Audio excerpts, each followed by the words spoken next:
আজকে যে চাবির কথা বলা হচ্ছিল, চাবি কি আপনারা পেয়েছেন মসজিদের? এই ব্যাপারটা আমার জানা নেই, কারণ যখন আমরা আসি 15 দিন আমাদের যখন 2 সপ্তাহ আমাদের যখন থাকে তখন শুধু মাদ্রাসা বাদে বাকিটা আমাদেরকে বুঝাই দেওয়া হয়। গ্রাম থেকে যে মাদ্রাসার আছে ওটা সারা বছর আমরা ব্যবহার করি। আপনারা কি ইজতেমা করতে পারবেন এখন? অবশ্যই পারবো না কেন, ইনশাআল্লাহ আমরা ইজতেমাও করবো। হযরত মাওলানা সাদ কান্দলুমি যিনি বিশ্ব আমির, উনিও বাংলাদেশে আসবে, এটা আমরা আশা করি।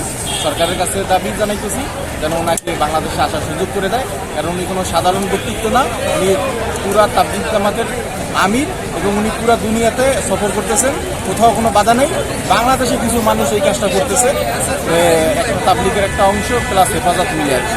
তো আমরা সরকারের কাছে দাবি জানাইতেছি এবং এখানে যত মানুষ আছে সবাই একটাই দাবি যে আমরা যে 7 বছর ধরে বৈষম্যের শিকার, আমরা হযরত মাওলানাকে বাংলাদেশে আনতে পারতেছি না। ওনাকে এবার জন্য একটাই দাবি ঘোষণা করা হয়েছে যে উনি বাংলাদেশে আসবে এবং ইজতেমা পরিচালনা করবে।